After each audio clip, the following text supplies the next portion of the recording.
तो फाइनली दोस्तों जो है हम अभ्यास प्रश्न पत्र 2022-23 कक्षा 10 विषय गणित का सेट सी का सॉल्यूशन देखने वाले हैं। इसके पहले वाले वीडियो में हमने आपको कक्षा 10वीं विषय गणित का सेट ए और सेट बी का कंप्लीट सॉल्यूशन उपलब्ध करा दिया है और अन्य सभी विषयों के सेट ए और सेट डी के पेपर जो है आपको उपलब्ध करा दिए हैं। यदि आपने इसके पहले वाले वीडियो को नहीं देखा है तो आप हमारे चैनल की प्लेलिस्ट या नीचे डिस्क्रिप्शन बॉक्स में दी गई लिंक पर जाकर आप देख सकते हैं। यहाँ पर हम इस वीडियो में सेट सी का सॉल्यूशन देखने वाले हैं, तो वीडियो के साथ अंत तक बने रहिए।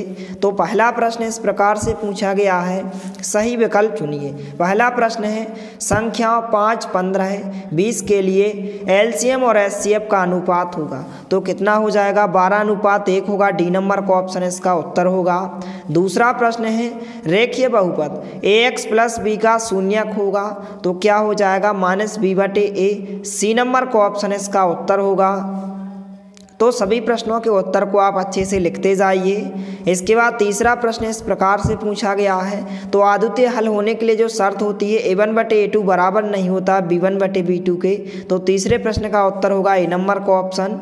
चौथा प्रश्न इस प्रकार से है, इसमें आपको सारवंतर डी का मान ज्ञात करना है। एक समांतर श्रेणी दी गई है तो इसका आंसर जो है -4 होगा। ए नंबर का ऑप्शन इसका उत्तर होगा। इसके बाद प्रश्न 5 इस प्रकार से पूछा गया है कि द्विघात समीकरण में मूलों की अधिकतम संख्या होती है तो कितनी होती है? अधिकतम संख्या 2 होती है। सी नंबर का ऑप्शन इसका उत्तर होगा।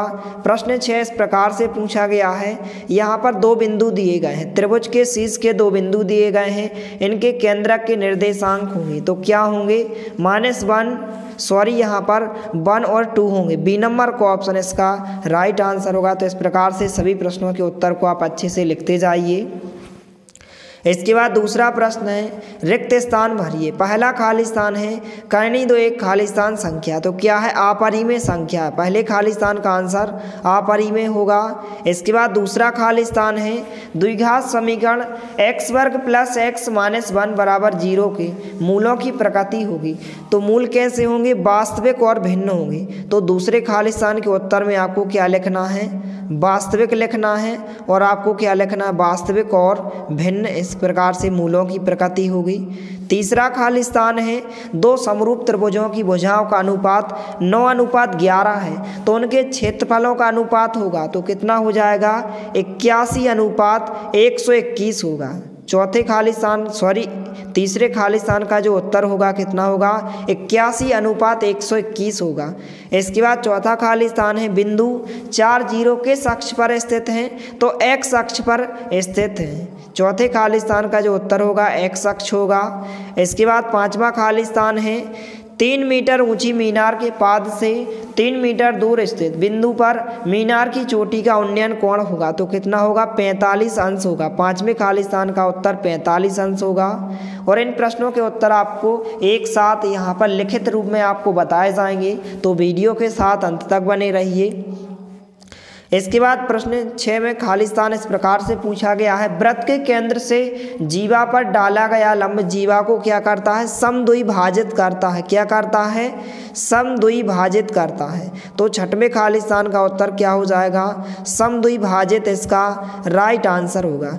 इसके बाद प्रश्न क्रमांक 3 है सही जोड़ी बनाइए। इस प्रकार से 2 स्तंभ दिए गए, स्तंभ 1 और स्तंभ 2। पहला है एक समांतर श्रेणी a + d a + 2d dash का nवां पद, तो जो nवें पद का सूत्र होता है इस प्रकार से a + n - 1 × d होता है तो पहले का आंसर जो है आपको ई नंबर से मिलाना है।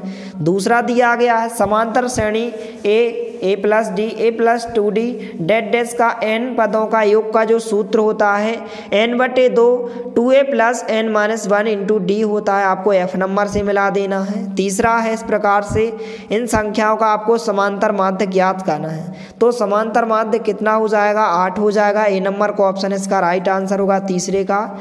इसके बाद cot 30 अंश, cot 30 अंश का जो मान होता है कर्णी 3 होता है तो आपको बी नंबर से मिलाना है। इसके बाद पांचवा दिया गया cos cos 90 माइनस थीटा, तो क्या होता है साइन थीटा होता है, तो आपको सी नंबर से मिलाना है। इसके बाद इस प्रकार से यदि आप इसको सॉल्व करेंगे तो इसका आंसर 2 आएगा, डी नंबर का ऑप्शन होगा। तो इस प्रकार से आपकी ये सही जोड़ियाँ हो जाएंगी, इनको आपको अच्छे से लिख लेना है। और आप कमेंट जरूर करें कि आपको किस सेट का सॉल्यूशन चाहिए, तो चैनल के माध्यम से उपलब्ध कराया जाएगा, इसलिए आप कमेंट जरूर करें। और चैनल पर नए हैं तो प्लीज़ चैनल को सब्सक्राइब कीजिए, क्योंकि इसी तरह आपको और अन्य सभी विषयों के सभी सेट इस चैनल के माध्यम से विद सॉल्यूशन के साथ उपलब्ध कराए जाएंगे।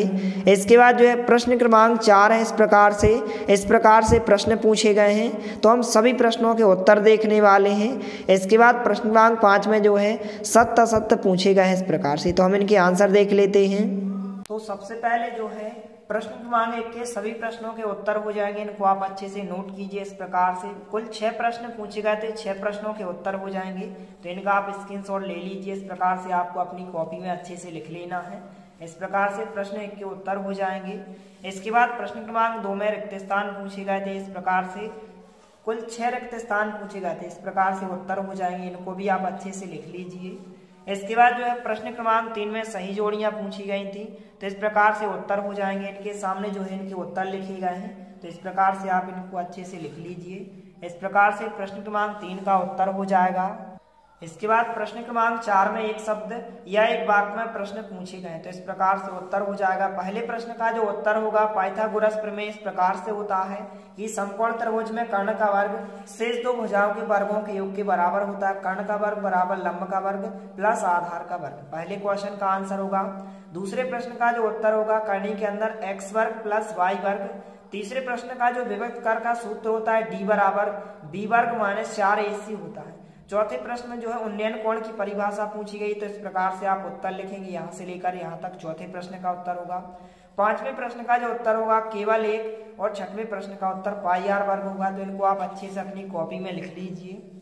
इसके बाद प्रश्न क्रमांक 5 में जो है सत्य असत्य पूछे गए हैं, तो पहला कथन सत्य होगा, दूसरा कथन सत्य होगा, तीसरा आपका असत्य होगा, चौथा असत्य होगा, पांचवा सत्य होगा, और प्रश्न 6 जो है सत्य हो जाएगा। तो इस प्रकार से प्रश्न 1 से लेकर 5 तक के सभी प्रश्नों के उत्तर हो जाएंगे।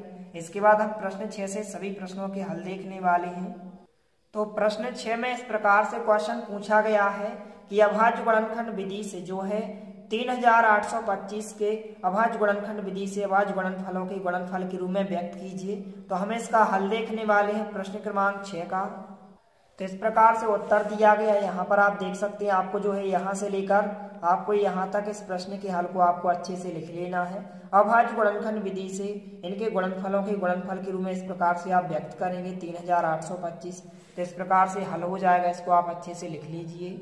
इसके बाद प्रश्न क्रमांक 7 के अथवा में जो प्रश्न पूछा गया कि 6 और 20 का जो है एलसीएम और एचसीएफ आपको ज्ञात करना है, तो हमें इसका हल देखने वाले हैं। तो इस प्रकार से जो है प्रश्न क्रमांक 7 के अथवा वाले प्रश्न का जो उत्तर होगा आपको इस प्रकार से यहाँ से लेकर यहाँ तक इस प्रश्न के उत्तर को आपको अच्छे से यहाँ तक लिख लेना है।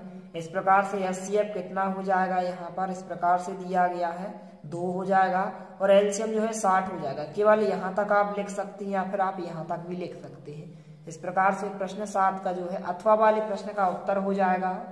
इसके बाद जो है प्रश्न क्रमांक 8 के अथवा में जो प्रश्न पूछा गया है इस प्रकार से पूछा गया है कि 6x वर्ग माइनस 3 माइनस 7 के यहाँ पर आपको जो है शून्य ज्ञात करना है। इस समीकरण के आपको शून्य ज्ञात करना है, तो इस प्रकार से सबसे पहले आप यहाँ से लेकर यहाँ तक लिखेंगे।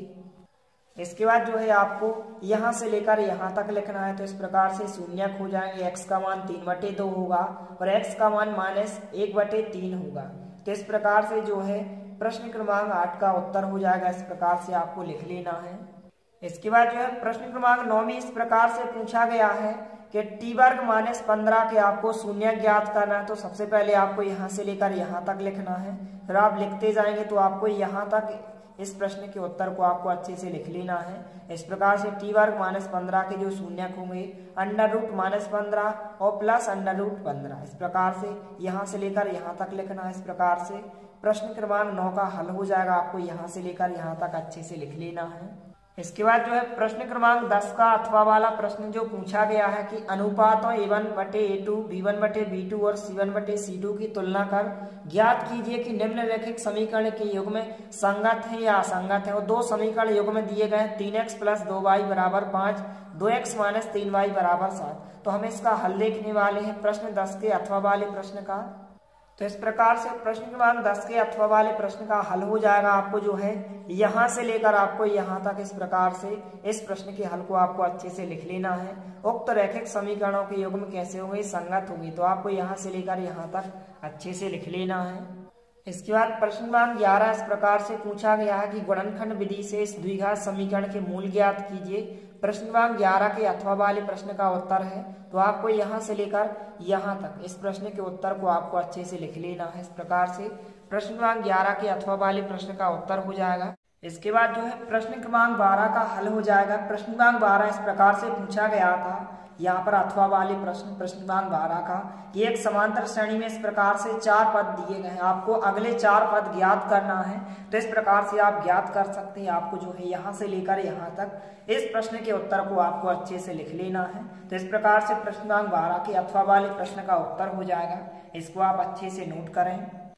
इसके बाद जो है हम प्रश्न क्रमांक 13 के अथवा वाले प्रश्न का हल देखने वाले हैं। तो प्रश्न क्रमांक 13 का अथवा वाला प्रश्न इस प्रकार से पूछा गया था कि समबाहु त्रिभुज ABC की भुजा 2a है, उसके प्रत्येक शीर्ष लंब की लंबाई ज्ञात कीजिए। तो इस प्रकार से आपको लिख लेना है। आपको जो है यहाँ से लेकर यहाँ तक इस प्रश्न के हल को आपको अच्छे से अपनी कॉपी में लिख लेना है। और आप कमेंट जरूर करें कि आपको किस विषय का, किस सेट का सॉल्यूशन चाहिए, तो चैनल के माध्यम से आपको उपलब्ध कराया जाएगा। इसके बाद जो है नेक्स्ट क्वेश्चन प्रश्न क्रमांक 14 के अथवा में जो प्रश्न पूछा गया है, यदि बिंदु A इस प्रकार से 6, B बिंदु 8, 2, C बिंदु 9, 4 और D बिंदु P3 एक समांतर चतुर्भुज के शीर्ष इसी क्रम में है, तो P का मान ज्ञात कीजिए। तो इस प्रकार से आप यहाँ से लेकर यहाँ तक प्रश्न क्रमांक 14 के अथवा वाले प्रश्न के उत्तर में आप लिखेंगे। तो आप इसको अच्छे से लिख लीजिए। तो आपको वीडियो को रोककर या फिर आप स्क्रीनशॉट लेकर इस प्रश्न के उत्तर को आप अच्छे से लिख सकते हैं। इसके बाद जो है प्रश्न क्रमांक 15 इस प्रकार से पूछा गया है कि आपको जो है cos 25 अंश इंटू साइन 65 अंश प्लस साइन 25 अंश इंटू cos 65 अंश का आपको मान ज्ञात करना है। तो इस प्रकार से प्रश्न क्रमांक 15 का हल हो जाएगा। आपको यहाँ से लेकर यहाँ तक इस प्रश्न के हल को आपको अच्छे से लिख लेना है। इस प्रकार से प्रश्न क्रमांक 15 का हल हो जाएगा। और यदि आप इन सभी क्वेश्चन सभी सेट के जो गणित विषय के हैं, set A, set B, set C और सेट D, इनको आप समझना चाहते हैं तो आप हमारे चैनल के साथ जुड़ जाइए। इन सभी सेटों को जो है आपको जब आपके जो है अभ्यास प्रश्न पत्र सभी विषय के कंप्लीट हो जाएंगे, तब आपको चैनल के माध्यम से जो है गणित विषय के चारों सेट समझाए जाएंगे। इसलिए आप हमारे चैनल को सब्सक्राइब जरूर करें। इसके बाद जो है प्रश्न क्रमांक 16 इस प्रकार से पूछा गया है कि एक थैले में केवल नींबू की महक वाली गोलियां हैं। मालिनी बिना थैले में झांके उसमें से एक गोली निकालती है। इसकी क्या प्रायिकता है कि वह निकाली गई गोली जो है संतरे की महक वाली गोली है या नींबू की महक वाली गोली है। तो इस प्रकार से आप उत्तर लिखेंगे। इस प्रकार से पहले 2 प्रश्न पूछे गए हैं। पहले प्रश्न का उत्तर यहाँ से लेकर यहाँ तक होगा, दूसरे प्रश्न का उत्तर यहाँ से लेकर यहाँ तक होगा। तो इस प्रकार से प्रश्न 16 का हल हो जाएगा। इसको आप अच्छे से लिख लीजिए। इसके बाद जो है प्रश्न क्रमांक 17 इस प्रकार से पूछा गया है कि 144 बॉल पेनों के समूह में 20 बॉल पेन खराब हैं और शेष जो हैं अच्छे हैं। आप वही पेन खरीदना चाहेंगे जो अच्छा हो, परंतु खराब पेन आप खरीदना नहीं चाहेंगे। दुकानदार इन पेनों में से जो है यदृच्छा एक पेन निकाल कर आपको देता है। इसकी क्या प्रायिकता है कि आप पेन खरीदेंगे, आप पेन नहीं खरीदेंगे। इस प्रकार से प्रश्न 17 पूछा गया है। तो इसका जो उत्तर होगा, 2 क्वेश्चन पूछे गए हैं। इस प्रकार से आपको यहाँ से लेकर आपको यहाँ तक इस प्रश्न के हल को आपको अच्छे से लिख लेना है। तो आप वीडियो को रोककर अच्छे से इसको लिख सकते हैं। इसके बाद जो है प्रश्न क्रमांक 18 का जो अथवा वाला क्वेश्चन पूछा गया है। इस प्रकार से यह क्वेश्चन जो है सेट D में भी पूछा गया है और सेट C में भी पूछा गया। प्रश्न क्रमांक 18 का अथवा वाला प्रश्न, इसलिए इसको आपको अच्छे से सॉल्व करके देख लेना है। वार्षिक परीक्षा की दृष्टि से बहुत ही महत्वपूर्ण प्रश्न है। तो प्रश्न क्रमांक 18 का अथवा वाला प्रश्न इस प्रकार से पूछा गया है। इसका नीचे हल दिया गया। तो सबसे पहले आप यहाँ से लेकर आप यहाँ तक लिखिए और इस चित्र को भी आपको अच्छे से बना लेना है। इसके बाद थोड़ा सा नीचे दिया गया है तो इसको भी आप लिख लीजिए। तो इस प्रकार से जो है आप इसको लिखते जाइए। आपको जो है यहाँ तक इस प्रश्न के हल को आपको अच्छे से लिख लेना है। तो आप वीडियो को रोककर इस प्रश्न के हल को आप अच्छे से लिख सकते हैं। इस प्रकार से प्रश्न क्रमांक 18 के अथवा वाले प्रश्न का उत्तर हो जाएगा। इसको आप अच्छे से लिख लीजिए। इसके बाद जो है नेक्स्ट क्वेश्चन है प्रश्न क्रमांक 19। इस प्रकार से पूछा गया है कि सिद्ध कीजिए कि वृत्त के किसी बिंदु पर स्पर्श रेखा स्पर्श बिंदु से जाने वाली त्रिज्या पर लंब होती है। तो इस प्रकार से इसका हल हो जाएगा। आपको यहाँ से लेकर यहाँ तक इस प्रश्न के उत्तर को आपको अच्छे से लिख लेना है और इस चित्र को भी आपको अच्छे से बना लेना है। इस प्रकार से प्रश्न क्रमांक 19 का हल हो जाएगा। इसके बाद जो है प्रश्न क्रमांक 20 का जो अथवा वाला प्रश्न पूछा गया है, इस प्रकार से पूछा गया है कि एक समबाहु त्रिभुज ABC का क्षेत्रफल इस प्रकार से दिया गया है और यहाँ पर जो है आपको छायांकित भाग का क्षेत्रफल ज्ञात करना है। तो इस प्रकार से प्रश्न क्रमांक 20 के अथवा वाले प्रश्न का उत्तर होगा।